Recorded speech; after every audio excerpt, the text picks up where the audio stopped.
Support for this podcast comes from the patrons at patreon.com/FMLFPL. I think I'm good. All right. Shall we? Let's. Let us. I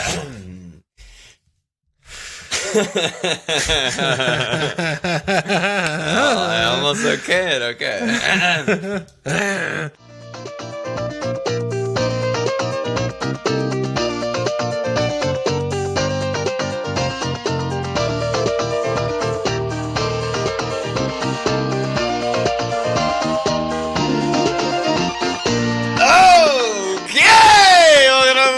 Milan. This whole we got a giggly start to this one. How's it going? How are you? I'm good, Monday evening, ready to pod, ready to get in there. How are you? Yeah, dude, the pileup is basically upon us. The pileup is about to start piling. It begins next weekend, and we're just gonna be potting like every 2 days or something. We'll figure it out. We'll figure that side of it out. Can't wait. Can't wait. You're flying. Why don't you kick us off? Yeah, I got a green arrow on 2 and 2.4 mils flying. Oh my god, it's so amazing to be still the lowest rank I've ever been in this fucking game. But 78, Captain Kev, all my good players got points and all my bad players didn't. So yeah, it was fine. Kev, Mo, Bruno, Son, DCL all came in. KWP, clear, easy Peno today. Yeah, nailed 5-pointer. Everyone else just ones.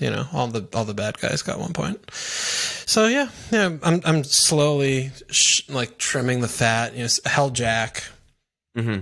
So he'll come right back, and yeah, I'm just trimming the fat, getting rid of all the bad picks, like Raz to Bruno, easy move this week.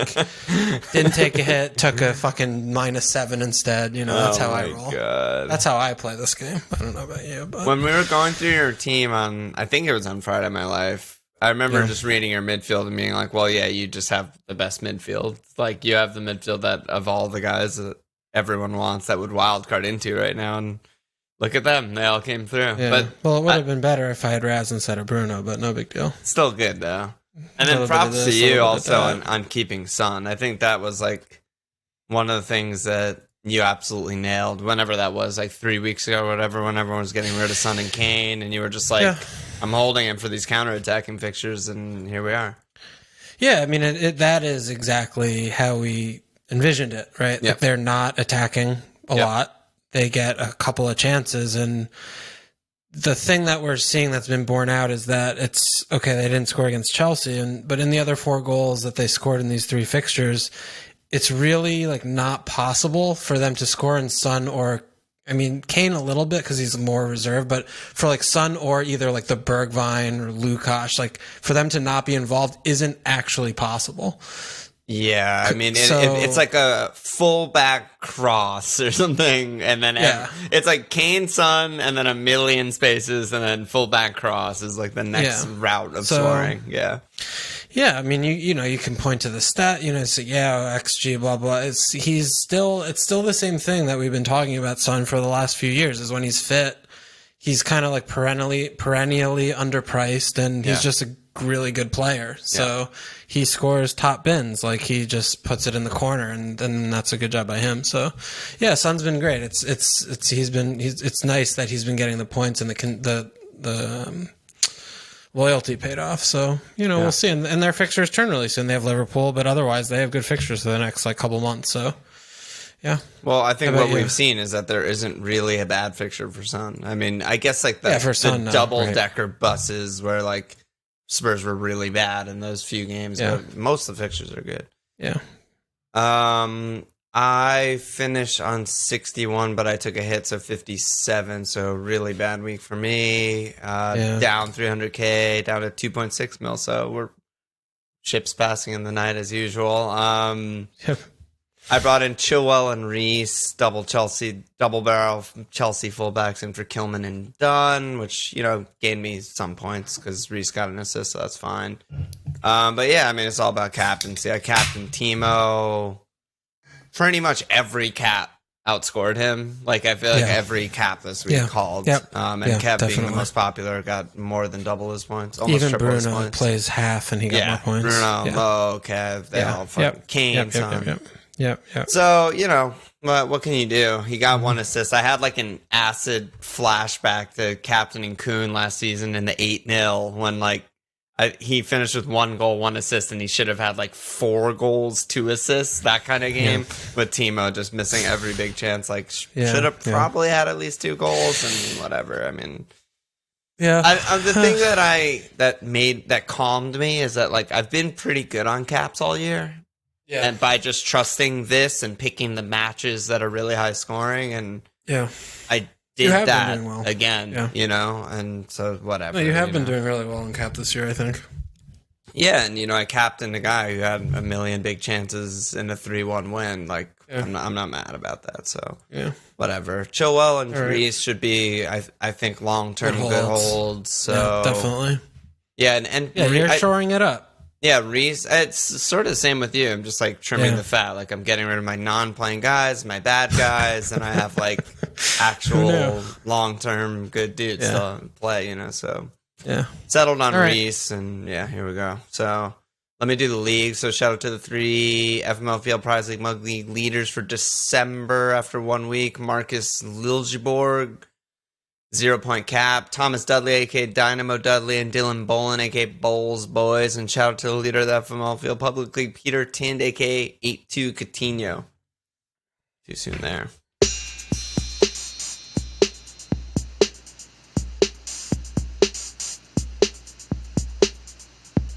All right, bro.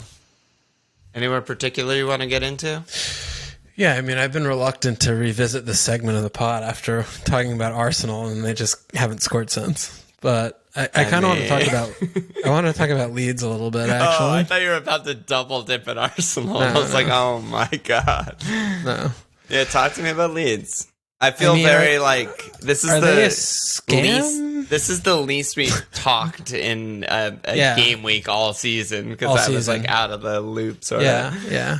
Nor behind the scenes for those of you who are listening, which is everyone right now. For those of you listening at home, which is 100% of people listening at home. We usually, now that like everything's on Pisscock and everything's delayed, like we used to just be in Discord the whole time, like typing and whatever. Live now TV, it's a fucking nightmare. And everyone that lives in places that are closer, like they get it live and so we've just been watching games like together with you know, a couple of our friends or whatever, and so we've been like talking and watching all the games together. And this weekend we watched no games together. So Leeds game we didn't watch together. They got absolutely fucking done. Really not competitive. I think the worst, like most uncompetitive game that Leeds played all season. Even though they lost the 4-1 to us, like it was more like way more fluky. That scoreline was so flattering. It wasn't fair on, like it wasn't a reflection of the play, but this game should have been like 7-1. Yeah, there's one other match all season where the underlying numbers were comparable. And that was Liverpool, game week 1. Okay. Leeds scored like 3 wonder goals, so it didn't, it didn't feel the same. Yeah, this felt like just complete obliteration. Do you think it was just one of those where they played a better team with better players across the board, like pretty much every spot? Or, I mean, they've been iffy. Like they've obviously they rely a lot on Bamford, right? But the midfielders are. I mean, Rafinha's got a lot of skill, but they're just like not good enough. Like the midfielders are not good enough. Like he's getting more out of it's like the sum of their parts kind of thing. And, you know, it's fun to watch them, and they fly around and everyone's like running all over the place. And that's like really nice and fun to do. But like Jack Harrison, like, he's like probably should be on Luton Town. Our favorite. We need Luton Town kids at this point. We shout them like every other episode. And, you know, but that kind of thing, right? Like Alioski's just not even remotely close to a Premier League player, and he keeps playing every game. And, you know, they have like it just seems like they just don't have enough like talent. And it's like, this is like New York Giants. Like, bad talent level, good coaching, and they're just getting more out of what they have than they should be. Yeah. Is that enough? Is that a concern? Is it? This was the first game I watched Leeds, and I was like, "What are they doing? Like, this is disgusting." Yeah. I mean, I think we shouldn't not give Frank credit here. I think Oh God. Yeah. Do I need to leave? I need to leave the room. No, you don't need to leave. You don't need to leave. Frank, but they just everything Leeds did seemed to play perfectly into Chelsea's hands. And like Timo missed the big chances and Giroud missed the big chances. It should have been 7-1, like you said, but they just constantly were breaking. They were letting Leeds come on to them. They were baiting them. They were dangling the fucking debate. They were just Conte debating. was debate master. Yeah, all the debates, and then they had so much pace to just break and just slice and dice them. And is this is it inting? Is that what this is? I mean, if I was Bamford, I might yell at my teammates for inting. What does it mean again? I forgot. Intentionally feeding the other team, like walking in and intentionally dying. Okay. But I think Frank deserves credit. I think Chelsea in general deserve credit. The players were great. And I do think it's a little bit concerning with Leeds, but I also think, like you said, it was just like they're so outclassed. And the early defensive injury didn't help, and it's just they're just limited. But another thing that actually Cam Anderson wrote in was a good point. Is he said the congested fixtures feel like it'll be toughest for the high energy teams like Leeds, since they run so much every game, won't have the weaker rest that they're used to. Is Bamford still owning, blah, blah, blah. It does feel like, I mean, everyone was telling us before the season, everyone who follows the championship and follows Leeds, that like Leeds are going to fall off second half of the season. They always do, apparently, because he just runs them into the ground. And, matches every 3 days for a month straight is probably going to be pretty tough on them. I still think from a fantasy perspective, I'm not worried about Bamford. I mean, even in a game where this is game week 12. Like the second half of the season is after all this shit happens, right? Yeah. So maybe maybe this fucking is 25. Then we're like, oh, they look shitty because they aren't running as much, right? That's something for the future. But for right now, everyone's playing a game in every 3 days, right? Yeah. So I still think Bamford is not worrisome at all, and he's just going to keep getting shots and chances and be great for FPL. But yeah, I mean, it's definitely a little concerning that they do seem like the type of team that will always underperform XG by a lot because they just shoot in such large quantities, but don't have good players really. And they're just they rack up huge XG, but can't reach those heights. I don't know. Yeah. All right, that's it. That's all I had on them. That's good. No, I mean they're a great addition to the league. I will say that. Oh my god! Holy shit! The dog shit teams that usually come up. It's like not watching Norwich every week and having a Leeds game is just incredible. I think it's one of those where it's like, okay, everyone is gonna, what are we doing with our lives with this podcast? That's the question, right? Is like everyone's gonna talk about, City, they're great, or like, oh man, but this is the thing. This weekend to me was like Leeds were so bad, and it was the first time that has happened from when I've watched them play since really Liverpool, right, where they were also they just got done. And we talked about this a little bit, but I thought it was going to be the other way around when I saw the team sheets and he played Conte and then all fucking attackers. And I was like, oh my God, he's going to run with them. I think that Leeds is just going to, this is Leeds. This is what Bielsa wants. Power them, right? Yeah. And it was he just beat him at his own game sort of a thing. And we'll see. I mean, other than Bamford, no one really has Leeds fucking FPL picks anyway. So I just thought it was an interesting thing to look at and see what they do. They have a couple easy games out with West Ham and, some shitty ass teams coming up. So if they just come back in and then this was a one-off, then maybe the takeaway is just, okay, well, when they play a good team, they're going to get fucked. Yeah. And we said this weeks ago that they're the best captaincy team, and that might just be the case. We might just double down on that. But the other thing that I thought we could maybe talk about is just meta type of conversation. I don't know if it's interesting, but SK, Worry Panther, Kame, Voldy, others asking about premium mids, how many to get, which ones to get. It seems like sort of everyone in the game right now is going towards like your midfield, which is what 4 premiums and Jack or 4 premiums and Will for, and then just filling the other spots with glue guys. Like, are you seeing that, or do you think it's a 1 week thing, or is it a short term thing? And then the other thing is where are you using your weekly transfers once your midfield is like settled like that? Because coming into the season, there was a lot of talk about using the transfers on the premium guys for captaincy, which was kind of new for us, but I don't know. They're all like long-term holds at this point, right? It's like Kev, Bruno, Mo, whatever. Yeah. So.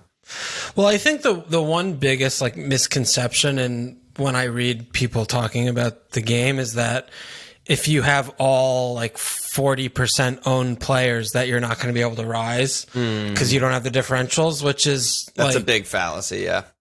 When you in isolation, yes, like this player, like I have Son. Okay, well, I'm only gaining on, the 30% of the players that don't own him, like fine. But when you stack every one of them on top of each other, you still end up like Son, Bruno, Kevin, Mo. How many teams have all 4 of them? Like 0.5% or something? I don't know, or 2% or whatever. Like that's the differential. So what it comes down to is then just hitting captain. Like if you have all the good players that everyone has and you hit captain, then you're going to get green arrows every fucking week. So that's easy. That's an easy game.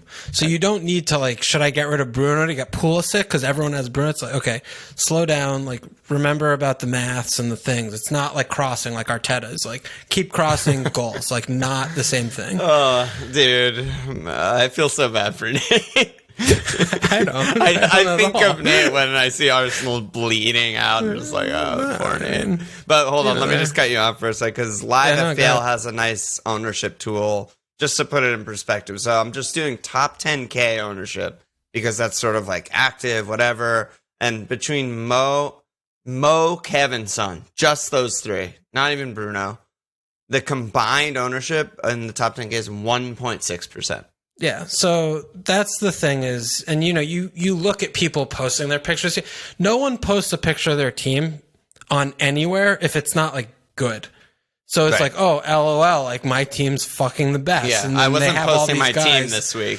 Yeah, look at my fucking forward line now. Yeah, like people go away and they don't say anything for 2 or 3 weeks when they're getting fucking 30 points and they suck, and then they get 90 points and they have every good play. It's like, oh, look at how good, and then you feel bad. Like that's the thing, the cycle of the thing. So don't forget about that. Like vocal minority, like a small, very small percentage every week get huge green arrows and do really well. So don't get trapped there.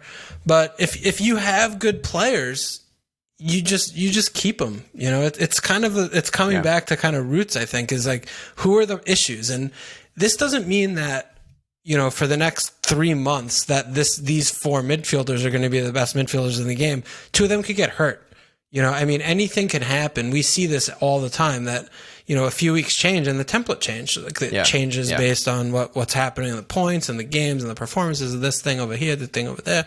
And then you adapt, you adapt. But, it's definitely, it's not rocket science to look at players like Bruno, Kevin, Mo, Son, who have, Bruno, smaller sample size, but over this course of, years, if they get points when they play, and they're on the best teams in the league, so that's why they're priced at 10 and 12 and then 11 million, right? So you jam them in, and that's the thing. And players that have had Son and Kane, right? Like they hit it. Like they've been both returning like absolute fucking skyrockets in flight, and that's great. Good job by them. And you buy that, you hop on. You don't buy it, then you're like, all right, I'm going to be tepid on it, or you just hate them so much that you don't own them, and you just root for them to suck, like whatever you want to do. But it's very clear that there are players in this game that are very small amount of risk, and then players in the game that have very huge amounts of risk. And it's just how you want to play and how you distribute your money and how many transfers you are away from this kind of thing or that kind of thing. And that's it's pretty straightforward. And hit your fucking caps. And that's a cap. I mean, it's a cap. I mean, we look at this every right. It's a few years ago we played the game to look at the game from this perspective. No, it but is. It's how so it is now. Much cap. It's how it is now because this is the same thing that we're talking about, right? The player pool is larger. The amount of people that play FPL is larger, and the amount of information that's spoon fed is like 10x compared to even 3 years ago. It's 500x. Whatever it is. Yeah. There's Twitter. It's more mainstream, and there's the whatever there's the fucking million pods. There's official the scout, pods. Like they differential. It's like whatever fucking bullshit they put. Like there's a new bar on the bottom with like press conference updates and shit. So you know, someone who watches no games a week can just open the thing and look at the thing, push the button for a few seconds, and then their team's just like not that bad. Versus back in the day, players or people who played FPL who weren't like into it and read the news had actual no fucking idea what was players happening. Would be dropped, and the casuals would have no idea. Start the player, and we would all be like, "Oh my god, fucking casuals!" You know, Scott. The idea of like a casual now it basically doesn't exist. It's like it's either a ghost ship or someone who actually makes a transfer every week. Yeah, like a casual now just makes the obvious move, which is usually a good move anyway. Because Callum Wilson's getting points. Like I'll just get him. It's easy to get him. He's less expensive than Jesus. Then I should get him. He's going to get more points, and he somehow still does. It's like yeah. But that's all of these like fingers pointing to the captaincy as being the biggest differentiator of, you know, if you don't, a few years ago, you get a 5-point captain or a 10 or whatever, right? And you know, you could still get a good green if the rest of your team does well. Yeah. It doesn't matter now. Like it just doesn't really matter unless if you really like 9 of the other 10 players or 7 or something like get a big return. If you don't hit your captain on, you know, at least 9, you're just hoping for a gray. And it's just, you know, players are getting more points. Like we're seeing hat tricks, double returns with bonus points like every week. Like there are a lot of players doing that. Yeah. And so many pens, maximum. Yeah, so many pens. Like there's just so many points being scored, and the volatility is so much more in the rank. And it's like if you don't hit your captain, you're not going to have a good game week. Sad.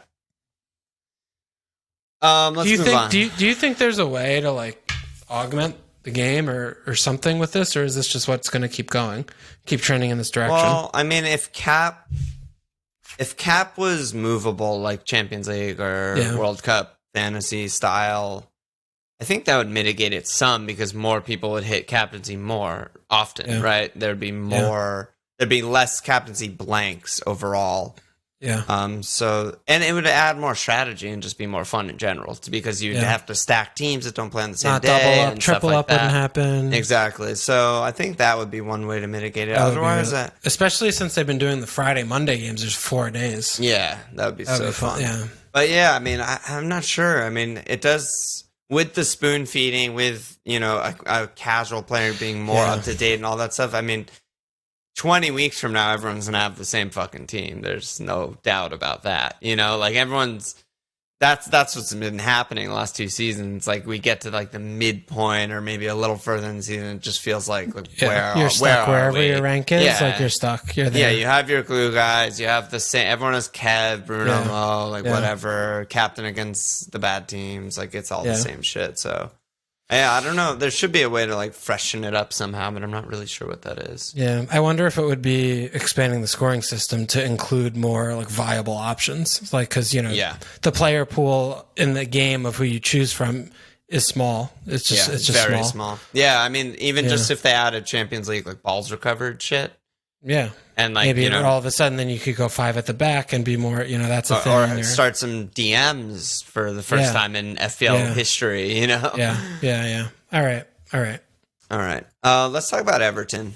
Okay. We got some questions. Yo Bill said, is it too early to think about dropping DCL? Cam Anderson said, we as an FMLFPL community have spent a lot of time talking about the glue guy. DCL's the ultimate glue guy.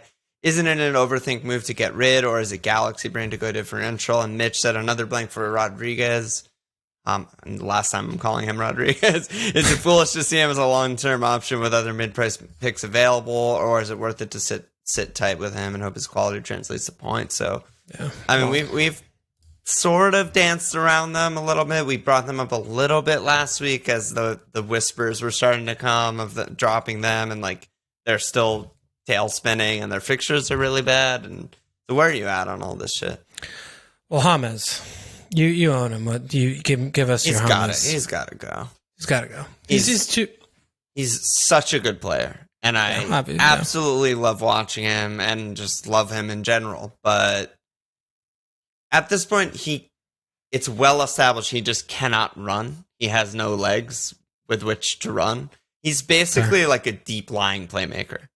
Yeah. He's like the same as owning like Thiago if he was playing. Yeah, it's just like he's not really a forward. He's never really in the box. He can't catch up to Rich and DCL countering, and it's just, I mean, he's been blanking for an extremely long time. His last return was an assist against Liverpool in game week 5. It's just unacceptable. He's got to go. Gotta go. There's way too many options. There's all the Jack premium guys that are all incredible. Then there's Jack, there's Wilf, there's even Jota. It's like, come on. That's all you need. Yeah.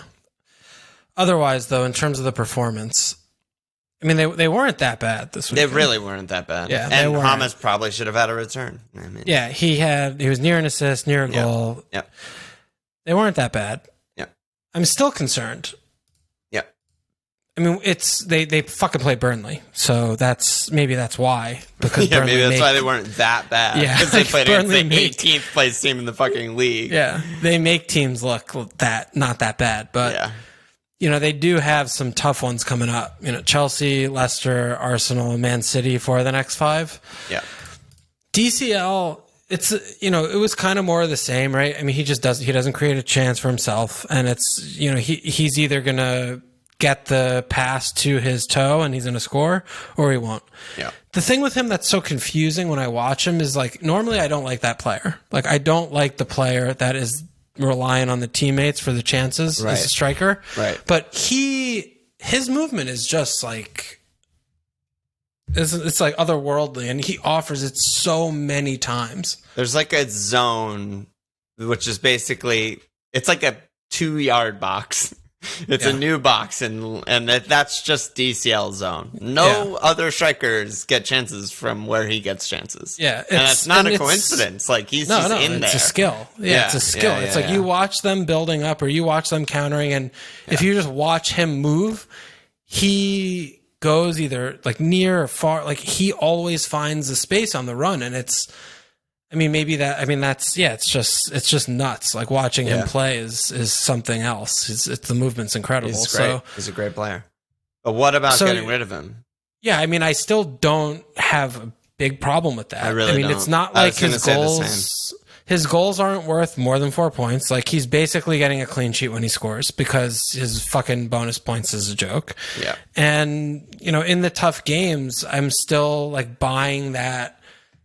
Without Dean, Coleman should be back, which is going to be nice for them on the right side. But without Dean, the width is a little bit hampered. And, Rich also has been very frustrating, like pretty selfish, like not usually making the right decision more times than not. And in the tough fixtures, like I still don't have a problem with it. I just don't. I really don't either. I was really curious where you were going to come down on this. I'm glad we're aligned. It's like, I mean, we've said this so many times, but it's worth reminding. They have 5 really good players, and then they have a bunch of squad players around them. They have Dean, Allen, Rich, DCL, and Hamas. And Dean's out for months, so they're down to 4. And who did you say? Ducory. Oh my God. Don't get me started. Don't even. Oh God. Andres Gomez actually was fucking insane when he came on, by the way. He was insanely good. I don't know what happened. Yeah. He played like 30 minutes of the best fucking football I've ever seen. Yeah. It's not that I don't like some of their other players. It's just they're nowhere near the level of these guys, and they're way more inconsistent. So Dean's out for 2 months. That's really bad. Also, they have no depth. All of their backups are fucking garbage. Yep. So Dean's out for 2 months. That's really bad. James, we know he can't run. Something like a fixture pileup is really bad for someone like James. Like, he's going to be in trouble. It's like every single rung down from these guys is so drastic that I think it's just like everything needs to be right for them to be flying like it was early in the season, and I just don't know if they'll even be able to get that ever again this season, honestly. Like, well, and the other thing, though, too, is, like, we're watching Carlo looking at the squad and being like, okay, Delph, left back, or Iwobi, right wing back, left wing. Like, he's doing what he can with the squad, and they still have players that are going to get in real life results. Like, they're not going to just lose all game. Like, no, they're not a relegation team or anything. Yeah, but like for FPL, I mean, if we're looking at these kind of players and what they're going to get returning in the future, there's just concerns there. There are concerns there. And DCL is the issue also with him is that he has 11 goals in 11 games. Like, he's done nothing to sell him. Like, and it's not. He's a good pick. He's a good player and a good FPL pick. But when you look at this time of the year, when, you know, he's probably not going to be captainable because of all the things we're talking about. Yeah. And, okay, mostly all the other owners have him, but he's not hauling. Like, he's not. And even, like, if he was getting 9 points instead sort of like 6. Vardy in the title season. Yeah. You like, could score make every up the game, points but elsewhere. 6 points cap every game. Yeah, like 6 points ceiling. You could make up the points elsewhere, and he's not expensive. But if you want to take a little, like, a short term little pop somewhere else while they have, like, Chelsea and, you know, City and Leicester and shit, I just think that's okay to do. Yeah, I think it's totally okay. I don't know if I'm going to do it, but I think, I mean, we bought him at 7, which is also, I mean, I think that's something to consider. He has 8 now. The thing is, it's hard to imagine. He's not like the type of guy I would sell and think about buying back necessarily. I mean, is he worth at 8, even if he drops a little, is he worth at like 7-7? If we're saying that he basically has a 6-point ceiling, you probably wouldn't consider captaining him until like Newcastle game week 21 or something, you know, and hopefully they have all the pieces intact by then, you know. It's like, but there's a difference between talking about like the ceiling and then also like, well, he got 6 points every game. Yeah, I mean, he's still really good, but okay. Everton. Very frustrating. Very frustrating. I mean, it's just, I mean, in a non-COVID season, maybe they can keep all their players more fit and stuff, and maybe they just have that magical like top 4 season or something. But it's not this season. I don't think I'm going to sell him. It doesn't feel right. I think I'm gonna hang on to him. I think I need to see like a string of blanks and the bad performances, because that's also the sign of the good FPL pick is like he's getting points in bad performances. That's true. Which you like to see. You know, you like to see that. I have a little bit of a sneak preview for you. You already got rid of him. I already got rid of him and Hamas. Yeah. Oh my god. All right, let's get there when we get there. What's next? Fucking goddamn it. I was cornered by price change fuckery, and actually, did they actually happen? Yeah, they actually happened. Okay. Yeah, at least. Okay. So, you know, here we are. So we got some Wilf questions and just mid-price mids in general. Seems like an okay place to go. Ozzy said, thoughts on Wilf? Is he a glue guy can get in, not worry about fixtures, or should I wait until he has a kind of run? Cam A asking about Bowen. TJC asking Walsh, can he give his thoughts on Wilf, especially versus Jack and Pulisic? Ooh, yeah, I guess Pooley might be another guy in this range. I kind of forgot about him. And then Grossly Incompetent said, what are the best options in the mid to low mids bracket? Jota, Wilf, or down to JWP and Bowen? Definitely not JWP, but yeah, Bowen, I guess, should be in the conversation, and Pooley too. Yeah. Dude, JWP low-key 6th total points in the midfield. That's so annoying. I wish he got negative points for conceding a fucking penalty today. For being with his a fucking hand. dumb twat. Yeah, I mean, it's you guys can get JWP. I will never get him. I will never get baited by just like a free kick worldy merchant. I don't know. I mean, what is there to say about this, honestly? About Wilf? No, yeah, I mean, just these guys in general. We've been talking about that since there really isn't much to say. I mean, there isn't much. The thing that you said that I think was spot on after game week 2 or something, we probably talked about when he braced against United, was if Bats comes in and I use fit and whatever, and Wilf is still starting up top, just get him immediately. And obviously neither of us did that, because what would we do? Back ourselves and get in a good pick? But no, we don't do that. But Oh, I think that is that for Derek. Well, that's his role. Like Derek is the guy to get the guys that are good that we talk about and don't get. That's his job. But Wilf is just really good. He's starting at striker. He's really good. He's going to have the most goals he's ever scored in a season this season. He's shooting more. It's just great. He's maybe on pens ahead of Millie. And Millie's not even nailed. So just great player. Great pick. Jack also great pick. Bowen. If Jack takes the next pen, I'm jerking off. Yeah. Right Please. away. He needs to be the KWP on the KWP. The K. I'm in your head, baby. You are, man. Like this fucking. When I said KWP, I meant KDB. He needs to be the Kev of the team and just be like, I'm the captain now. Like, look at me and just take the pens. But Bowen is good. I'm the captain. Actual captain. Bowen's good. Pulisic is good. I don't do they want us to Pulisic's not good. Not good.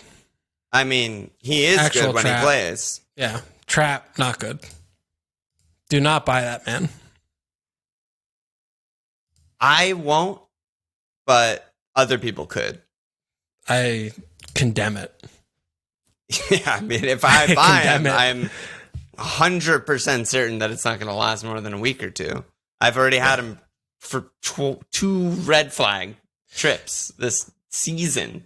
So how do you want to rank these guys? I mean, they're all good. Jack, Wilf, Pooley, Jota, Bowen. I don't know. They're really hard to rank. You keep the guy that you have if you have any of these, right? Yeah, I think you just did it. I mean, Jack 1, Wilf 2. The thing with Jack and Wilf that is unlike, I mean, Bowen to an extent, but maybe a little bit lesser. I mean, he's a million less. But these are players you don't have to worry about in the pile up. You know, as long as they're fit, they're starting, they're playing 90. Yep. That's a nice thing to have. Yep. Jota, obviously, don't have that. Pulisic, don't have that. Could fucking break his rubber band leg tomorrow, and he could be out for another month. So, you know, those are more high risk, maybe higher upside. That's the thing, is maybe not even higher upside. Yeah, at this point, that might not be the case. Like, yeah, it's just higher risk. Yeah. Yeah. So, you know, I just, it seems like Wilf and Jack have been doing it for a while now, and you know, it seems like you're like overthinking yourself or trying to trick yourself into differential for differential's sake rather than, you know, picking the better player. I think, you know, Jack and Wilf just seem, you know, they're fourth and fifth. I mean, Wilf's missed 2 games, you know, and Jack's missed also like 2 games, I think, right? They have a couple games in hand. Yeah. And they're still fourth and fifth in the totals on the midfield. Right. And, you know, not to say, you know, past points predict future points, but with these 2 guys, you know, they've been doing it. So I think they're just, you get one or both. And they tick every box. That's it. Underlings, eye test, all the shit. And I think, I think you nailed it. I think it's also just bias from past seasons, you know. Usually you don't want a Villa and Palace midfielder, right? Attackers. That's different times. Yeah. We got a couple Spurs questions. I don't know. Chuck Norwich is just ranting and raving. He's stubborn. He hasn't been getting Spurs guys. He's like, at what point do I just fuck it, or do I continue to ride my stubbornness into the darkness? And then Billetico said a lot of people are talking about getting rid of Son or Kane again, I guess. To bring in other premium guys, but they lead the league in combined goals and assists after 11 games. Do you agree with moving them on? I mean, I feel like. Well, what about Kane? Yeah, we were both talking about like, you're keeping, right? I mean, what could happen? Me to personally, get rid of Son? Yeah. What could happen for you to get rid of Son? I mean, I don't. North Korea nuke Seoul. Yeah, exactly. And he gets recalled for like Coast Guard duty. That'd be really bad. Yeah, I don't want that. Reserves. Yeah, he's probably in reserves. He does the postal service, South Korean postal service, like switchboard. He does the switchboard. That would be really bad. No, pretty much nothing at this point. Pretty much nothing, right? Yeah. I mean, he's got like the perfect role for him, and he's not that expensive. And his goals are also like, this is unlike Mo, where his goals are worth 5 points. Son's goals are worth between 6 and 8 points, which is a big difference. Yeah. It's a big difference. Kane, on the other hand, is very expensive and is less, kind of less great. Maybe less fixture proof. Influence, 1 of 76. Creativity, 1 of 76. Threat, 3 of 76. ICT index, 1 of 76. Wow. Overall ICT index overall rating, 1 of 604. He's number 1 in the game. ICT. Do you sell that player? You buy that player. I think you're probably supposed to buy the player. You're supposed to buy the player. Both players are in perfect systems for them to continue performing regardless of the fixture.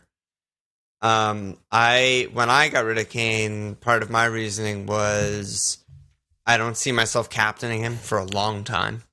Yep. Which is still the case despite his 12-pointer against Arsenal. Yeah. And, Bamford has kept up with him perfectly fine since I've gotten rid of him. So, I don't feel that bad about it. That said, I mean, keeping him is never wrong. I don't think he's still has pens. They haven't really been getting pens, but he still has pens.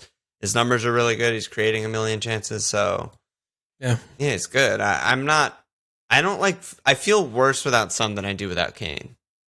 Really? I don't know why. It's just, I think it's probably $1.5 million cheaper is a big part of why. I mean, that's. Yeah. Well, the other thing too with Kane is like you can't have like Mo, Bruno, Kev, like you can't have all three in Kane, but you can with Son. Yeah, maybe that's like, the $1.5 million. That's a huge difference. It's a huge price because difference. that $1.5 million goes from like a 4 or 5 player that you're starting, like a Brewster, to like a Bamford or a cheap mid. It goes a long way. Yeah, so that's huge, a huge difference.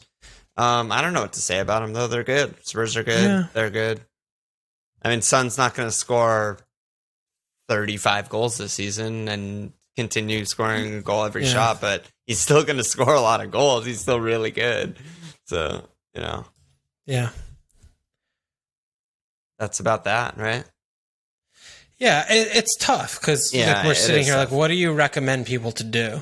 And that's never been like the focus of our podcast. No, I know, but just still, it's like same as a few weeks ago. I still like prefer Son as an FPL asset to Kane, but I'm not going to sit here and say like sell both, buy both. Like you're dumb. Like this is smart. This is this is a knife's edge. There's no right or wrong thing here. It's just where do you want to go with your team and your joy and your thing. So.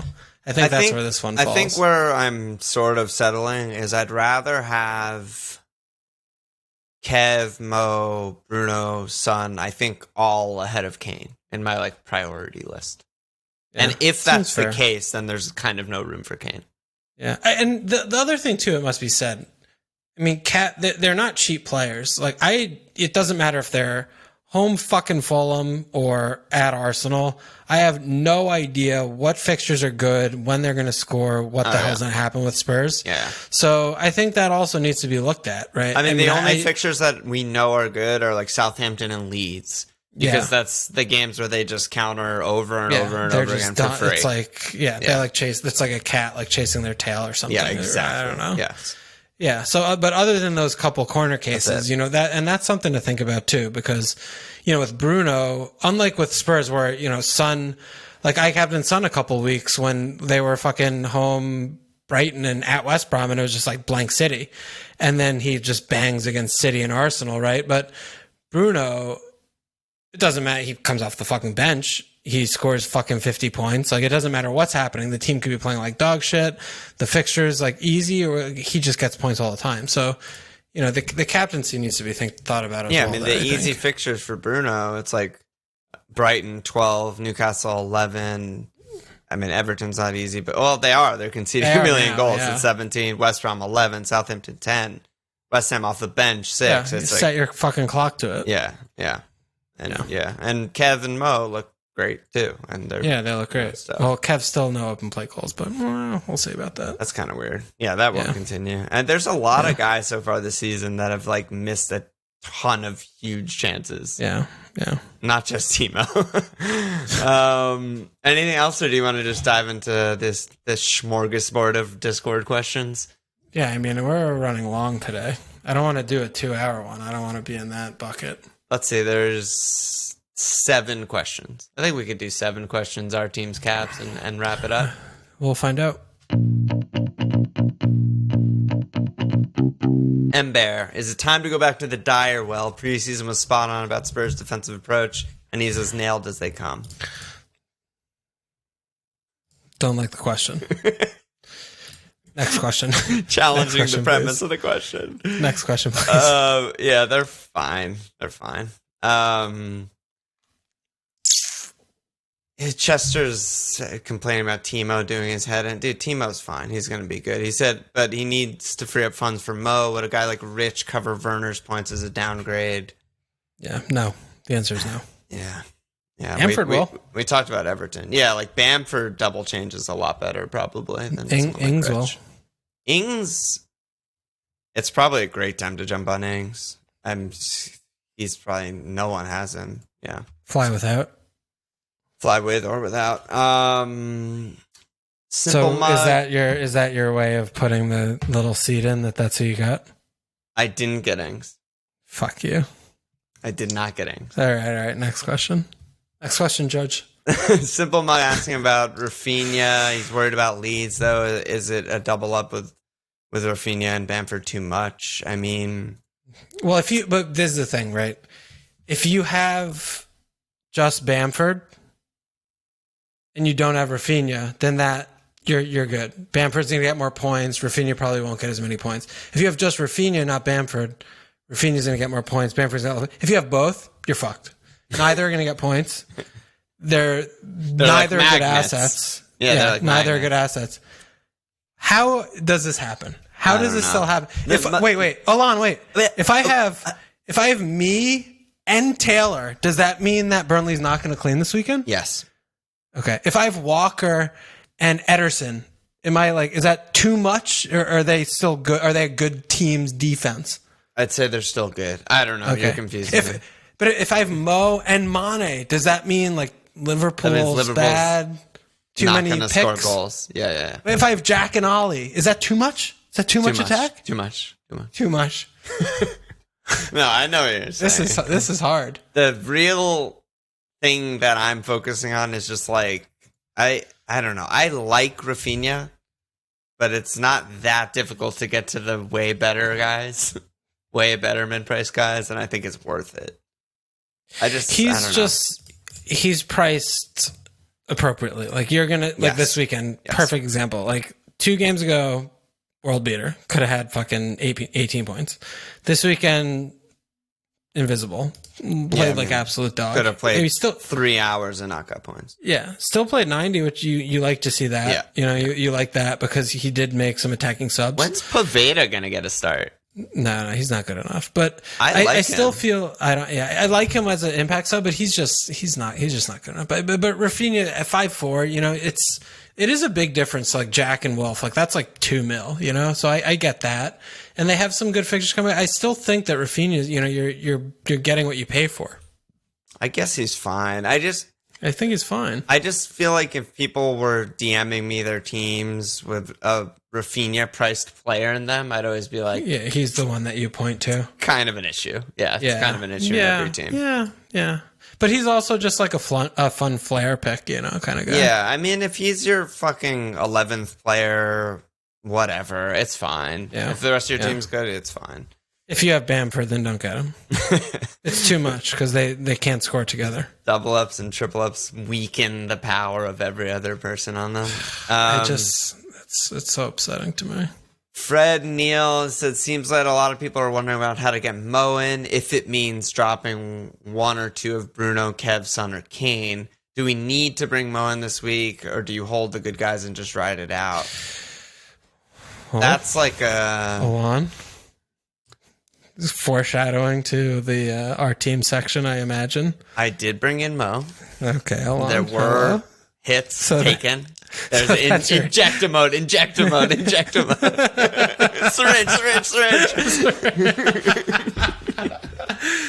So that's your answer. Like you took hits plural I took a hit to get him. The difference is I got rid of James, and this guy's talking about getting rid of good players, really good established premiums.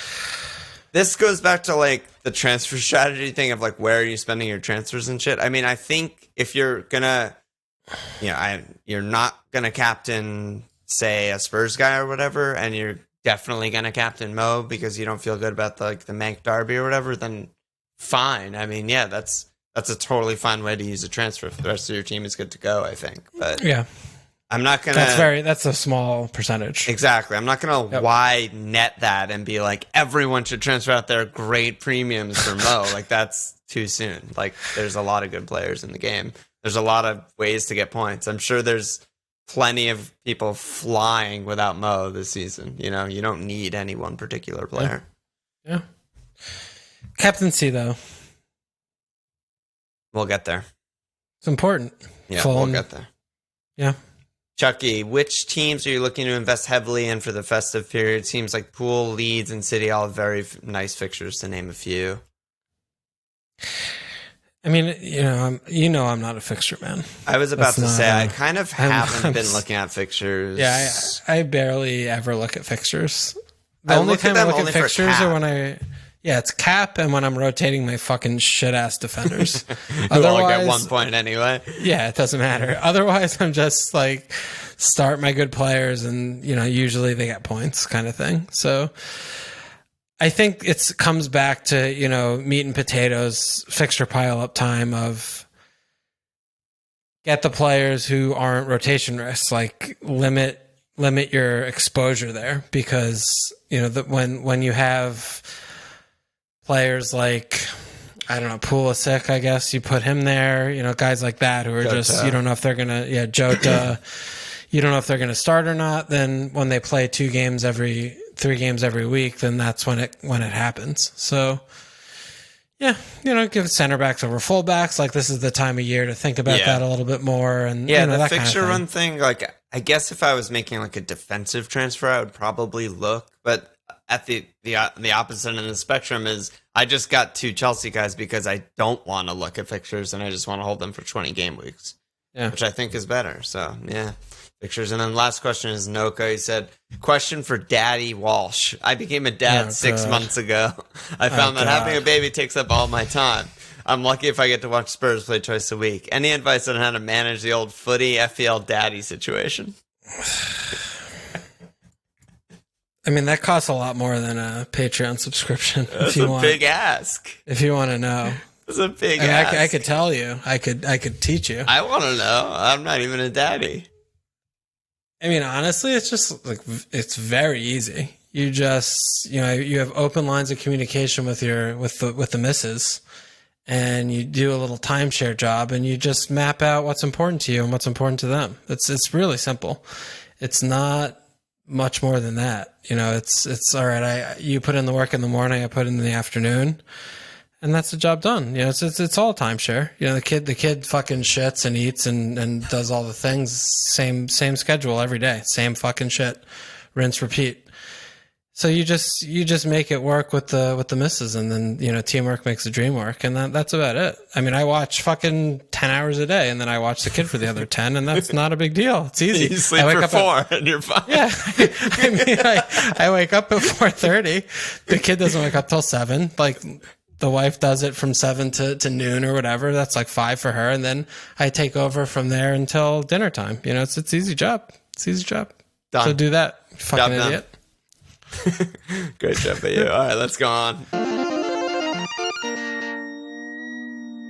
So transfers, our teams, all that shit. I'm assuming you want to know my moves right off the bat. But you know them already, right? I'm not that advanced. Just tell me. I thought you Sherlocked them already, but no. It's James DCL for Brewster, Mo. Brewster on the bench, not a starter. Brewster. I mean, when I see a player play 9 minutes, I'm like, that's a player that I need to get in my team. But he's just on the bench every week. Doesn't matter. And that's just a hit, a -4? -4. Yeah, that was why I did Reese for Kilman. That was like the pre-planned move. I wasn't thrilled after watching DCL rack up another 1.5 XG game goal to get rid of him, but I also was like, I don't know what else I'm going to do. I plan to get Mo, and I want Mo. So you're in a 4-4-2? 4-4-2, yeah. And Konsa's just in every week for this good fixture run kind of thing? Yeah. And then you'll reassess in a few? Yeah. Seems good. Yeah, I mean, even with the bad fixtures for Konsa, it's like it's a pile up. Like I'm just starting my center egg, you know. I would have gotten rid of Timo instead of DCL, honestly, if I were you. For the money. Could you have watching gotten, like, that or what? No, I still would have needed a lot of money. How much? I mean, I went down to Brewster. I have 0 in the bank. I have 0.1 so you in would the have bank. to go It was down like to, almost exact. Okay. So you would have to go down to like Welbeck or something. Yeah, it still would have been like. Okay. I mean, Welbeck's a lot better than Brewster of a pick, but I don't even know if I want that as a bench player, you know? Yeah. No, okay. Yeah, I'm okay about it. I mean, that is an interesting thing, though, that you said that, because when I watch a match that Timo just had where he just misses everything known to man, that, like, reassures that I should keep this player to me, you know? Because, like, he has hat-trick potential in, like, every match. Like, he gets so many chances and big chances. Yeah, the thing with him that keeps, like, getting at me is that I don't like the team that plays a different formation with different personnel every week. Like, I don't trust that at all. And that's what they're doing, you know. And, you know, he's playing actual reverse out of position. Like, he's just not playing at striker.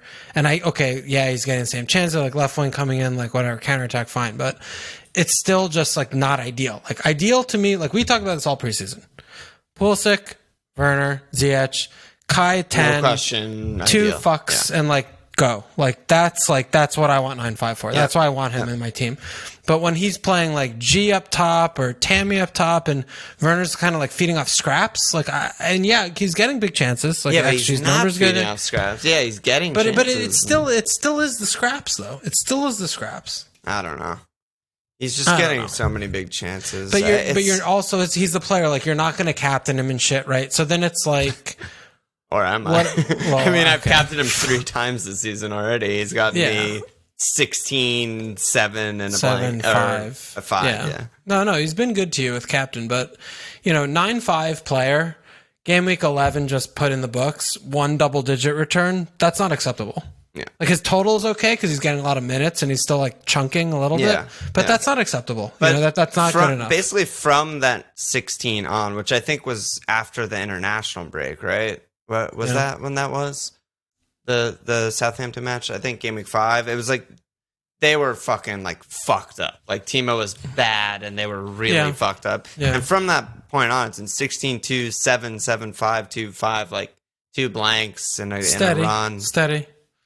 With upside of, you know, Hattie, I'm just like, I think I still want him, but he obviously has been extremely frustrating. No question about that.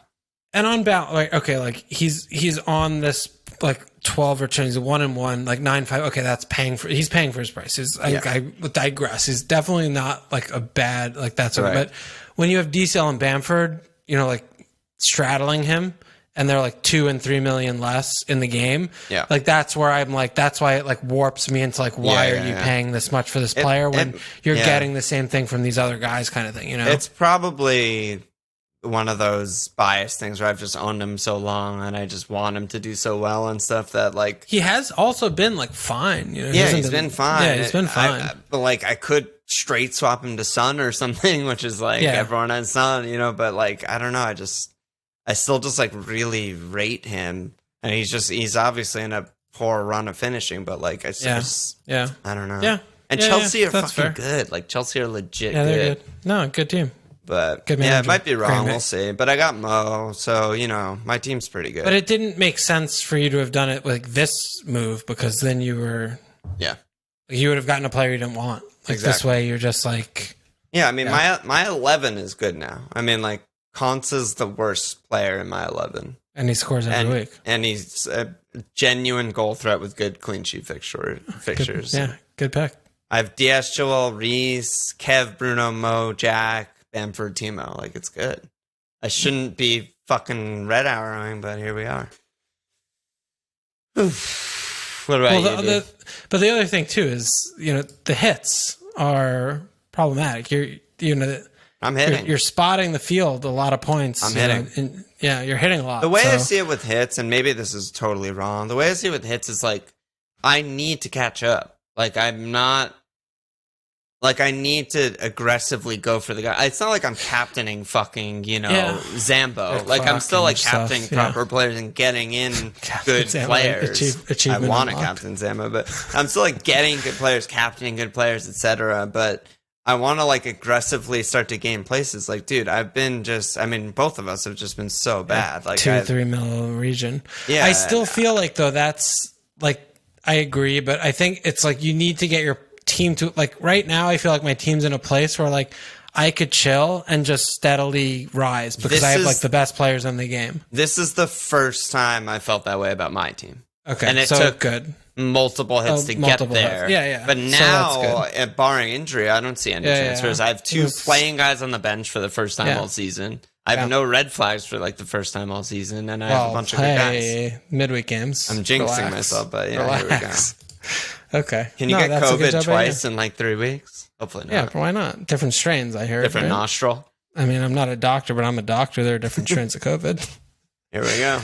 Okay. All right, tell me about your team. What are you doing? Are you chilling? I mean, I don't know. I haven't done anything. I have 1.5 in the bank, and I mean, I might save. I might just roll a little cheeky 4-5-1 out and save. Yeah, I was wondering your 4-5-1. Yeah. Yeah, I might hit. I want Bamford. I might hit that. I might hit him in. Right. That's pretty much what I've looked. It would be just a 4-5 to a 4-4 defend. I'm 0.1 off. If it was straight swap, I would have done it yesterday. DCL to Bamford? I'm not like solving problems on my team. You're not at all. It's totally lateral luxury move, but I don't know. But what? It's also not a hit. Yeah, but I'm not doing anything. Yeah. It'd be better to not to start one less of your shitty ass defenders. You get 1 point every game. Yeah. That's the thing. I see what you're saying. I mean, I need to either. So the 2 things I'm looking at is either getting Bamford in so I could stop starting more than 3 of my 1-point defenders, or actually like distributing the 1.5 across the back line so that I have like good picks. And I maybe just am like a 4-5-1 for the near term. Right. Which I think is totally fine. 4-5-1. Yeah. My issue is I haven't really found picks or defenders that I like enough. So really? I mean, with 1.5 in the bank, you can get like most defenders. Well, I could get one good defender, but I'm still in the same fuck situation I am with a bad 11th player. Like I need to like spread. I'm talking about spreading like turning like Target and KWP and fucking Dallas into like good player. So yeah, that's hard to do. Yeah, that doesn't look good. So I really don't know. I mean, what do you? You're on one free, right? Yeah, I just have 1 free. You probably just save. Your team's good. Yeah, I mean, my team, what I'm looking at if I save is I have Lamptey at Leicester, KWP home Sheffield United. Good. Taylor at Arsenal, Target at Wolves, and I have Dallas home Wolves on the home West Ham on the bench. And those are all good. Yeah, those are all reasonable starts. Yeah. I mean, if I do that, it's like, but at the same time, like hitting for Bamford in is just like I was looking at doing a -8 for Bamford last week, and I would have like been 2 points down if I did that based on what happened because I was just getting rid of bad players to do it. Yeah. How long am I keep putting this off, and it's something I've wanted to do for weeks. So like, does it make sense to stay passive and do this? Is pretty reasonable, I think. Like saving 1 week and then doing it for free. Yeah. Because it basically it's not like he's going to like go up 0.3 or something like that. Well, no, not the price, but just the points. He's a home West Ham. Like, like if he gets a fixture? If he double returns there, I'm just upset. Yeah. Do you think the defenders with the fixtures are good enough that? Yeah, I mean, if I get 1 clean sheet, like it's okay to just save and go? I think save and then target that is good. I think your team is good, and I think that'll make it a lot better. Yeah. What do you think about who to start there with? I would bench Lamptey, I think, after today.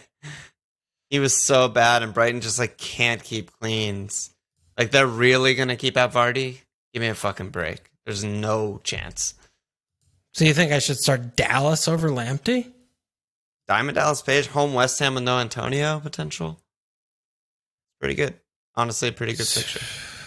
Lamptey, in my head, honestly, when I watch a highlight of him the actual furthest man forward leading a counterattack, I don't care. Yeah.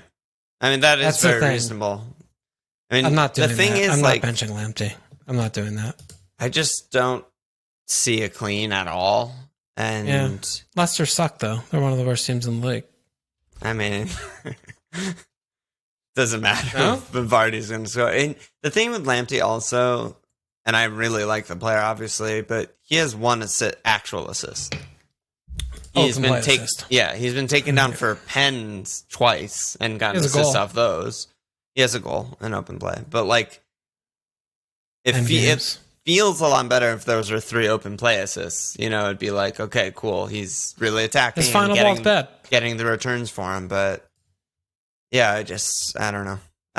We'll talk about that on my life, I guess. Okay, all right. Yeah. Okay. That's all good. Let me slap asses. Captain Mo. I didn't even think. I'm on Mo right now. Yeah, Timo Vice, which means maybe I should captain Timo. But... No, Mo. Okay. At Everton, great fixture. No.